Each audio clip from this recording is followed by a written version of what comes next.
House Republicans join with Democrats to override Trump's veto of the defense bill. COVID vaccines and $600 payments, key provisions in the U.S. stimulus bill. If, as expected, the Senate follows suit later this week, it will be Congress's first such rebuke of his presidency.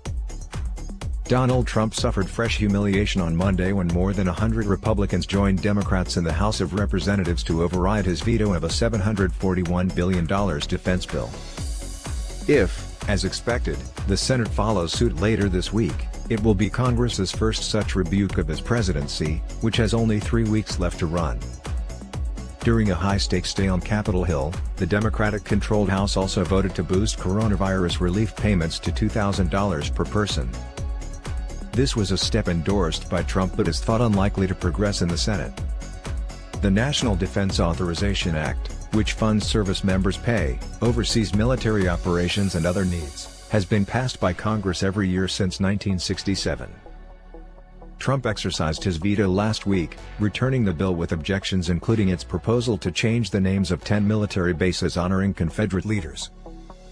Trump was also aggrieved that the legislation did not repeal Section 230 of the Communications Decency Act, which protects tech companies from legal liability over content posted by their users.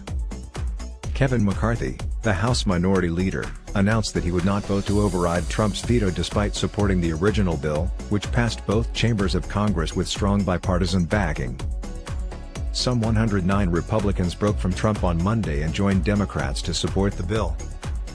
The final tally of 322 to 87 comfortably reached the two-thirds threshold required to override the veto.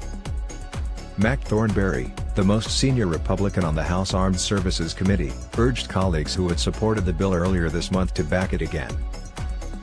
Democrat Adam Smith, chair of the committee, said, "It is enormously important that we pass this bill." The bill is expected to go before the Republican-controlled Senate later this week. Trump has exercised a veto 9 times during his presidency, but this would be the first override by Congress. Nancy Pelosi, the Speaker of the House, expressed gratitude that Trump's dangerous sabotage efforts had been thwarted.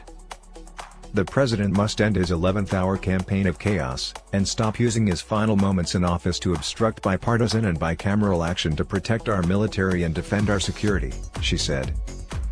It's sad and infuriating that the only time Republicans banded together to rebuke Trump was in pursuit of an over-militarized foreign policy and bloated defense budget and not any of the other horrifying, democracy-destroying, cruel things he has done. He eventually relented on Sunday night at his Mar-a-Lago estate in Florida, averting a government shutdown. Trump had demanded direct stimulus payments to U.S. citizens be increased to $2,000 as opposed to the agreed $600. On Monday the House voted 275 to 134 in favor of the higher sum, with 44 Republicans joining Democrats.